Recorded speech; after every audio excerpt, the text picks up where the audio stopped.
माननीय आमदार साहेब नरेंद्र भोंडेकर यांनी भंडारा शहरामध्ये अद्भुत पद्धतीने विकास घडवून आणलेला आहे। प्रभाग क्रमांक 9 इथे भंडारा नगर परिषदेने आमदार फंडातून 23,74,695 रुपये खर्च करून सिमेंट रोडवर पुन्हा सिमेंट रोड तयार केलेला आहे।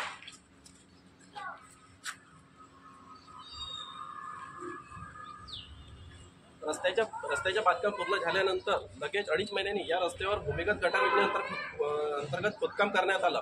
म्हणजे कोणतेही पूर्वनियोजन नसून जनतेच्या टॅक्सच्या पैशाची विल्हेवाट लावणं इथे सुरू आहे।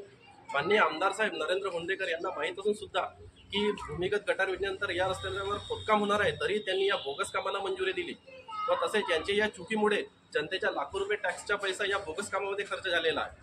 भंडारा नगर परिषदेचे मुख्याधिकारी साहेब करण कुमार चव्हाण यांना माझी विनंती आहे की डोळे झाकून कोणत्याही बांधकामाला मंजुरी देऊ नका। जोपर्यंत त्या रस्त्यावर भूमिगत गटार योजना, भूमिगत नळ योजना याचे नियोजन होत आहे तेव्हापर्यंत कोणत्याही बांधकामाला आपण मंजुरी देऊ नका अशी आपल्यास विनंती आहे।